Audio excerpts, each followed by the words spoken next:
Welcome back, everyone! A while back, someone had asked me to do an upgrade video on the Boros Guildkit, which came out recently. So I figured, who better than me to do a budget version of Aurelia the Warleader based off of the Boros Guildkit. The upgrade that we're going to be doing today will be right around $50, I went over by about $1 or $2, but keeps the budget of the deck right around $75. So if you want to think of this as either a $50 upgrade to the Boros Guildkit, or just a $75 budget Aurelia deck, feel free to view this video either way.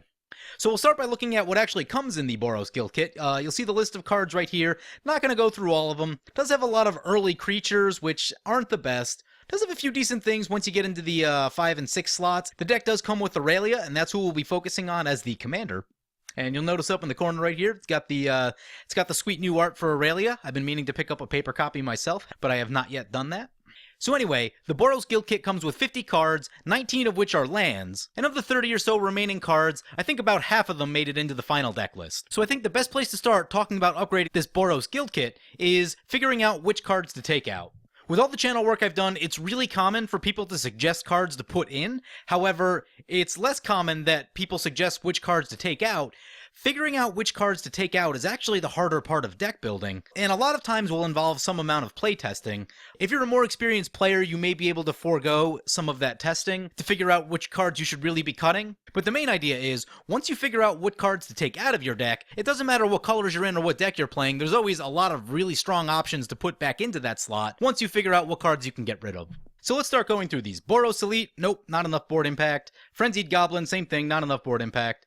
Legion Loyalist, we are going to keep this one. There wasn't enough budget for Iroas in this deck, but Legion Loyalist is going to do its best Iroas impression for us. Bomber Corps, out, going to get rid of that. Daring Skyjack, that's going to be out. Sunhome Guildmage, out. Sunhome Stalwart, out. Blade Instructor, we're going to cut that. Boros Reckoner, we're going to keep. Little nervous about the triple red, triple white mana cost. Hopefully it's not too much of an issue. But basically this thing can function like removal if it starts taking damage, so being able to shoot some damage in a different direction can be really strong, and will probably do a pretty good job preventing people from attacking you. Legion Warboss, definitely going to keep that one. That's going to be a very good one. Sky Knight Legionnaire, I was on the fence about, but ultimately cut. Wojak Bodyguard, that's going to be a cut. Firemane Avenger is really good in a go-wide deck, so we're definitely going to keep that one. Hammer Dropper I haven't actually played with yet. Interesting in that it's only got 2 toughness and may die in combat pretty easily, but if we can mentor things a couple times, that'll be really good, and in particular, this can mentor Aurelia. There aren't too many cards that mentor Aurelia effectively, so Hammer Dropper we're going to keep around. Spark Trooper we're going to cut. That whole sacrifice at end step bit is just really bad in Commander. The things you spend mana on, you really want them to stick around and continue to generate value for you, so definitely get rid of that one. Aurelia the Warleader, obviously we're going to keep that as our commander, so we're going to slide that one over to the command zone. Firemane Angel is a personal favorite of mine. It's not necessarily the most effective card in the deck, but it's got super sweet art, and it's got a really unique ability that is way overcosted that you'll probably never ever get to use in a game, but if you do, it's going to feel so good. We'll call this one a pet card of mine because it's just too cool not to. Light of the Legion, we're also going to keep that one. That's a card with Flying and Mentor. This is the other card that can mentor Aurelia, which could be really useful. And if it dies, it can put a +1/+1 counter on each white creature we control, which we have quite a few of. So some very useful abilities there, tied to a pretty big flying body, so definitely going to keep that one in. Razia Boros Archangel, another really unique ability, a little low on toughness at 3, but does have a lot of other good abilities in Flying Vigilance, Haste, and the damage prevention redirection kind of thing going on. So you can start using that like removal if you need to, and with Aurelia untapping it, definitely room to explore some combat tricks and things like that with that damage ability. Gird for Battle, definitely out. Boros Charm is a snap keep. Boros Charm is incredible, so we definitely want that in the deck. Lightning Helix we're going to keep. There's always enough small creatures running around that it's going to be worth shooting something in the deck. Martial Glory is going to come out. We can find better removal for that slot. Sworn Companions, that one's coming out. Bright Flame I actually decided to keep in. The deck that we're playing is actually going to generate a pretty good amount of mana, so I think that we can use the Bright Flame pretty effectively. So I decided to keep that one. Master Warcraft is a keep.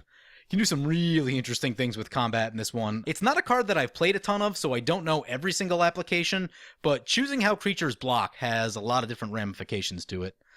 So I'm excited about that one. Boros Signet and Boros Keyrune, we're going to keep both of those, and we will be keeping all of the lands that are included, and we will need a few additional ones to fill out our land section of a full commander deck.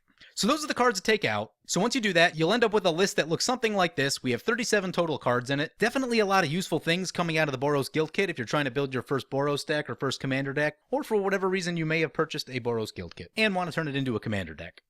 So then we get into the full deck list that I've come up with. You'll notice that it comes at $74 in paper, puts it at about $52 on the upgrade roughly, or just under $75 total dollars, as I mentioned. And before I dive into cards and choices and things like that, I want to talk about the macro view of this deck. One misconception a lot of people have is that a Boros deck should be trying to win with 1 and 2 drops. That's not really true. You're going to get so much more damage out of good 4, 5, and 6 drops. And if you combine a couple good 4 and 5 drops with Aurelia the Warleader, they can do tons and tons of damage. Way more than anything out of the 1 and 2 converted mana cost slots will be able to do. Especially when you're talking about a budget. So we talked about a few of the things that actually came in the Boros Guildkit. I'll try not to go over those again. I'll talk about a few of the more interesting choices that I made while putting this together. First one is Relic Seeker. Relic Seeker is basically a budget Stoneforge Mystic. When it deals combat damage to a player, if it's not renowned, you get to search for an equipment and put it into your hand. So yeah, if you get that thing down nice and early and find a player that doesn't have any blockers, then you're going to go get to find some equipments. We don't have a ton of equipment in the deck, but the ones we do have are very high impact. And I'll talk about those a little bit later. Durgar Hedge Mage is actually in here strictly for removal purposes. I ran out of budget for Return to Dust, which is a favorite of mine. So this is going to have to do its best Return to Dust impression. And we get a 2/2 body out of it, and if for any reason it comes back to play, we can do it again. So that is useful as well. Palladium Mirror is an interesting one. It's basically a more fragile Worn Power Stone. And with Aurelia, it untaps. Occasionally you can get a little extra value out of it. Not all the time. But basically it's just doubling as a Worn Power Stone. Unfortunately, it will get swept away by board wipes. But I did include some board wipe protection in this deck. So you'll want to try to keep your Palladium Mirror and all of your other creatures safe that way. And we'll talk about those as well. Silverblade Paladin, give stuff double strike, super awesome. Must include in most Boros decks, I think. Core Cartographer is doing its best Solemn Simulacrum impression. Solemn Simulacrum wasn't quite in the budget. Core Cartographer gives us about half the ability on about 25 cents or so. Next up, we have both Odrix. I would say that these are probably the two of the most impactful cards for the least amount of money in this deck. Master Tactician essentially gives your creatures unblockable, but also lets you choose how to block, so you can turn it into removal also. Really, really powerful, highly underused. And Odric Lunarch Marshal, I've been seeing show up a lot lately in the past few weeks, and has just been awesome pretty much every time I've seen it. And especially with Aurelia down, all your creatures have Flying, Vigilance, and Haste, if not more abilities. So I really, really like those two. Ogre Battle Driver is a card that I'm still kind of testing in my own lists, but it's cheap enough and has a solid ability. Giving your creatures haste is really good, pumping up their power a little bit, even better if you're talking about multiple combats. Now you've got a whole bunch of things working together really well. So I like Ogre Battle Driver, but still need to do a bit more testing with it to figure out if it's truly the best thing available in the 4th slot, but so far I like it a lot.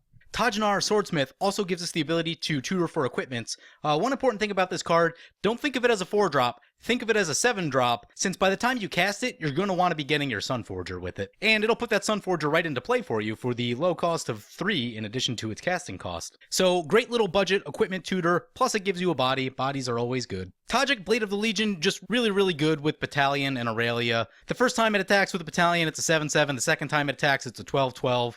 It's indestructible, so it's a pain for people to block. Does get chumped by tokens pretty easily, but still too good not to include. Adriana, Captain of the Guard. This one's interesting. You will have to do a lot of thought with Adriana, but if you have a sequence of turns that goes 4-drop, Adriana, Aurelia on turn 6, then you should be able to punch out some pretty good damage. You will need to determine how to attack your opponents. You'll probably want to attack at least 2 opponents. 3, if you have a bunch of tokens around, feel free to go for all 3, but you will need to think a little bit about how best to use that melee ability. But late in the game, if you have a lot of stuff lying around and everyone else is still in the game, you can potentially get +3/+3 and then +3/+3 again. You're talking about a lot of power if you're doing that. So, Adriana, Captain of the Guard, interesting card. Next up is Heartless Hidasugu. This is the single most efficient damage dealer in this deck. If you go turn 5 Heartless into turn 6 Aurelia, you can essentially do 90 damage to all of your opponents when you tap it, attack with Aurelia, untap it, and then tap it again. That'll put everyone more or less around 10 life, and it's just insane. Now, you have to be careful because you're going to be at 10 life too, so it works best if you can get True Conviction down and gain some life back, or anything with lifelink, really. But yeah, it is far and away the most efficient damage dealer when you're talking about trying to kill 3 opponents with damage in general. So super sweet card. Sunscorch Regent, really big beater. I've been using this card for a couple years, and it's really interesting. So what'll happen is, it gets bigger as people play spells and gains you life. That life gain can be relevant also. But as it gets bigger, the main role that it'll actually fulfill is you'll probably get one attack with it, and then someone's going to use some spot removal on it because it's at like 7 or 10 power, and they know Aurelia is coming. It'll actually eat the removal spell so that when Aurelia comes down, Aurelia doesn't have to eat that removal spell. So it's almost like a protection spell in a way because it's just so big and soaks up so much attention from your opponents.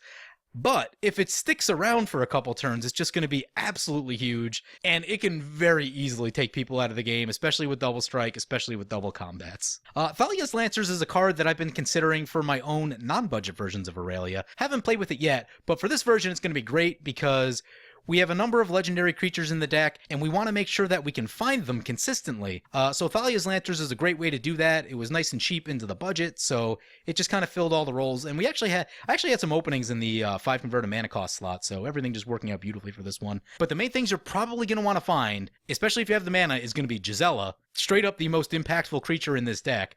After that, probably either of the Odrix, depending on what's in play, or potentially Heartless, potentially Adriana, just kind of depends on what you have in play. But also you can get Helm of the Host with it if you decide to go the Helm of the Host route with this deck. So, a lot of good things you can go get with this card. We have Aurelia the Warleader, our commander. Next up, Godo Bandit Warlord. Really good in Aurelia deck. Actually gives you a third combat step. Now, only Godo and Aurelia can attack on that third combat step. You may need to stagger them a little bit so that when Aurelia attacks for the first time, you don't attack with the Godo necessarily, since Godo only untaps itself once. It's a little bit weird with the trigger stacking, but does give a third combat step, at least for Aurelia, and more importantly, finds you an equipment, which for us, primarily going to be Sunforger. Especially later in the game. So doing lots of good things, finding our equipments, giving us extra combat, really good card. Inferno Titan, really, really good in Aurelia. Multiple combats start burning out everything in sight. It's even better if you can get haste on it from something like the Ogre Battle Driver. Yeah, just really, really sweet card. Sun Titan is easily in the top 2 of best cards in this deck, the other one being Gisela. Gisela good for damage, Sun Titan good for generating incredible value. We've got a really good Sun Titan package in this deck. We can get many of our creatures back, we can get a lot of artifacts back, lots of good things to do with Sun Titan. We even have an Evolving Wilds and a Terramorphic Expanse, so if the sun's shining down on you, you can attack with Sun Titan, you keep getting that fetch back every turn, and that'll generate you a lot of mana. Also in the recursion category, we have Ameria Shepherd. Same sort of thing. If you drop a plains, it allows you to put permanents directly back into play. If you play a non-plains land, you can put that permanent back into your hand. Both really useful abilities, especially as the game goes long, if there's some board wipes happening, some removal. Really nice late game card, and we have a lot of ramps, so we can get to it pretty early if we need to. Gisela, probably the most impactful card in this deck. Double damage to your opponents and their stuff, half damage to you and your stuff. It is so difficult to attack into an opponent who has a Gisela out profitably. And I'm talking like pumped up Avenger of Zendikar tokens won't swing into you because it's just not profitable enough for them to do so. I've seen it happen. Gisela is just insane. Generally, once you play it, you can sit back and watch opponents start killing each other. It's just really not worth it to try to send anything into you when the damage to you is halved. And then finally in the creature category, we have Razia. We talked about Razia a little bit. Mess around with that untapability and Aurelia should be a pretty good time. Alright, so getting into the spell section of this deck, I actually changed this around a little bit after playing the deck one time, a little of which I talk about in the gameplay video coming up next. So Swords of Plowshares, quintessential white removal. Don't want to leave home without that. Gift of Estates, this is really important. So a lot of people don't run this card. If you're running a higher converted mana cost Boros deck, this is a fantastic card. Make all of your land drops. This is essentially like a budget land tax. It only triggers one time, but getting 3 lands around like turn 4 or so helps you keep hitting those lands through the later parts of the game, and if opponents get stuck on lands, you'll be able to produce more mana than them, which is really helpful when it comes to winning the game. Boros Charm is a staple of Boros. Really awesome to fetch it up with Sunforger. I've added Disenchant right here because it's a Sunforger target, and for some reason, Return to Dust and Wear Tear are a lot more expensive than I expected they would be, especially when trying to build on a budget. Both of them were coming in around like $1.50, $2. So yeah, we're running Disenchant here because it's more budget friendly. But you could easily switch to one of the other two. I've been running all 3 in one of my decks, and I've been having great results with that. So another card I added after playing the deck was Magma Quake. I decided that I needed more board wipes in the deck, And budget board wipes are hard to come by. Magma Quake is really nice in that it's 1, cheap, and 2, it's instant speed damage to each creature without flying and each planeswalker, so really good against Super Friends decks, doesn't hit a number of the creatures in our deck, which is really good. So it can be at least a partially one-sided board wipe, and if you're only losing half your stuff and everyone else is losing all of their stuff, you're going to be really far ahead. So yeah, Magma Quake, a nice budget board wipe. Open the Armory is a great way to find our equipment. Usually I like to run both Open the Armory and Steel Shaper's Gift, but Steel Shaper's Gift a little bit out of the budget at like $5. Next up we have Eerie Interlude. This is a card that I really like. In this deck it's basically the budget impersonator of Teferi's Protection, because we can protect all of our creatures from board wipes and mass bounce. And even better, it's a Sunforger target, so we can grab it at just the right time if we have Sunforger in play. There aren't a lot of ETB creatures in this deck. The one that I do note is Durgar Hedgemage and Core Cartographer. There aren't a ton of creatures that'll give you value on the ETB, but there are a couple. We have both Titans, so that could be kind of cool also. Bright Flame came with the Boros Guildkit. Not a card that I would normally run, but since we're doing the big mana thing anyway, it can actually be pretty cool and do a lot of damage and gain a lot of life, so I think it was interesting enough to leave in. Chain Reaction was another card I added after playing the deck. This is another great budget board wipe. If I wasn't on a budget, I would add something like Blasphemous Act right here, or Day of Judgment. Austere Command is probably one of my favorite cards, and Hour of Revelation is also really good. Hour of Revelation was affordable for this deck, but I decided not to go with it because we are playing a lot of artifacts. Crush Contraband, really nice for the budget. Right now, about 25 cents. I'd grab a couple of these in paper if I were you personally, because I think this is the type of card that'll probably be like $1 sometime next year, I would think, because it just has a lot of commander appeal. I personally prefer Return to Dust just a little bit more than Crush Contraband, but for the budget, I can't go wrong. Master Warcraft I decided to leave in. It's a cute little card, can do some stuff, and you can grab it with Sunforger. This might be one of the first cards that I would cut if things aren't working or if you have other stuff that you want to add in. Decided to add Sulphurous Blast into the deck. It's a card that I like to target with Sunforger a lot. Especially if people are laying down all their early value creatures, things can get cluttered up pretty easily. So I find that laying down a Sulphurous Blast nice and early can clear up a lot of people's early game plays. And depending on when you time it, you have the ability to choose between 2 and 3 damage to each creature and player, which is really powerful in and of itself. Insult to Injury is basically one of my new favorite cards. It says, damage can't be prevented this turn. If a source you control will deal damage this turn, it deals double that damage instead, which means people that like to sit behind Spore Frogs or Glacial Chasms can't prevent that damage, and that damage is doubled. And if you have 6 mana up, the injury half of the card does 2 damage to a creature and 2 damage to a player. If you played both halves in the same turn, that's 4 damage to a creature and 4 damage to a player. Really good card. I don't think I've been sad to draw Insult to Injury in any of the games that I've seen it. Super sweet card. Getting into our artifacts.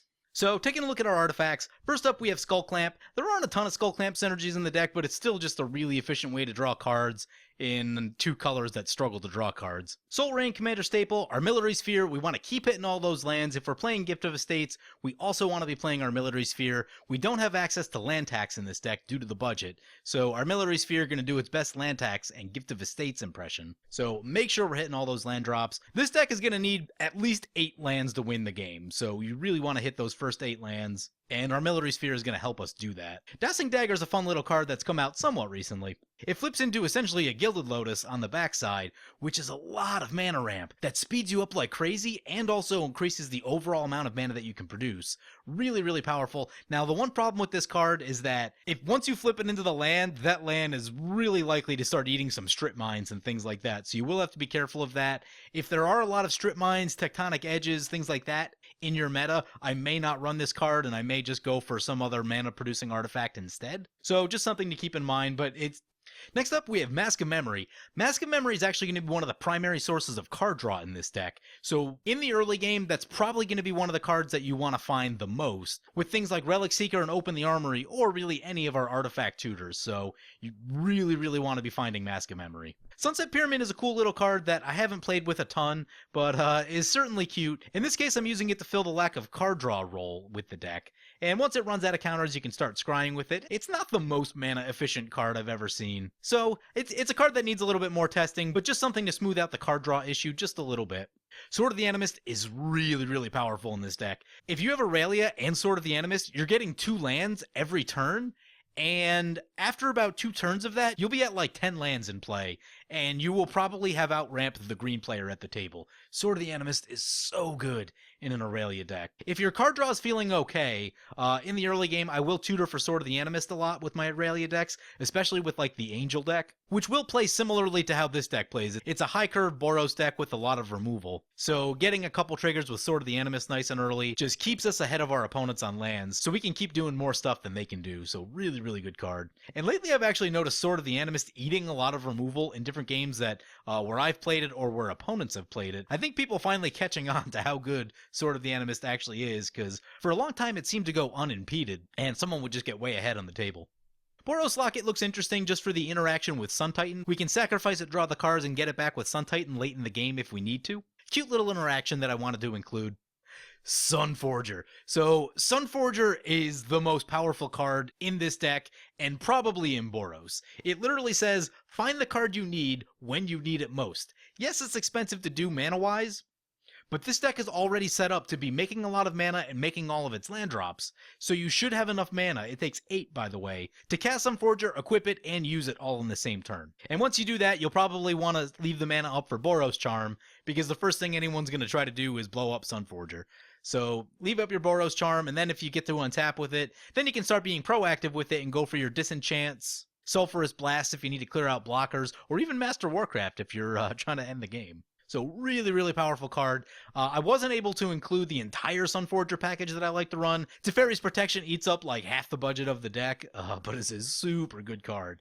I always feel safer when I have a Sunforger that can go get a Teferi's Protection. After I burn my Teferi's Protection in the game, I feel much more nervous about what could happen.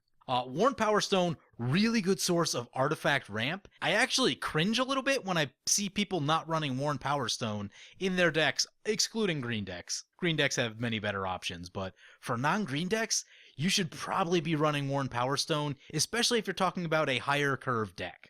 Hedron Archive, essentially the same thing, just that we have that added card draw feature on there if we need it. And if we need to late in the game, we can use Amaria Shepherd to get back that Hedron Archive after cracking it and drawing cards, which could become relevant if you have a lot of open mana and not much to do in hand, so looking at a few extra cards can go a long way. And the last piece of mana ramp in the deck is Thran Dynamo, which is just a ridiculous mana producing card. I was crunching some numbers a while back, and I realized that Thran Dynamo is almost on par with Soul Ring and Mana Crypt, and once I realized that, I definitely made a point to carve out enough room in the budget to include Thran Dynamo. It's been fairly expensive for a while, but it just got a reprint somewhat recently, so I definitely wanted to include this in the deck.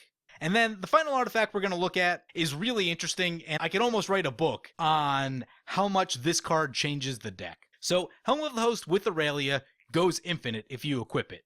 Helm of the Host will also go infinite with Godo Bandit Warlord if you equip it, which gives you 2 really effective ways to win the game.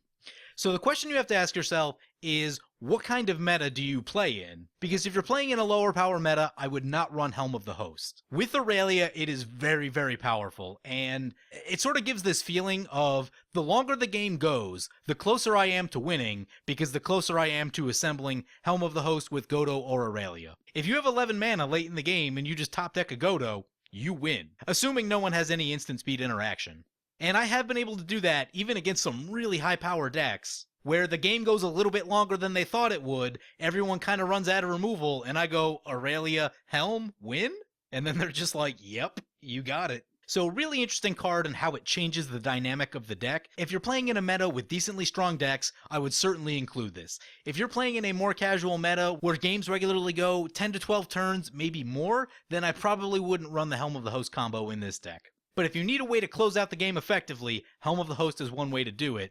So if you're building the deck, that's one card you'll have to ask yourself about if you think it's appropriate for the meta that you're going to be playing in. If you don't think that it is, something like a Blackblade Reforged would be a totally legitimate replacement that won't draw the disgusted looks across the table in the same way that Helm will. So next up we have some enchantments.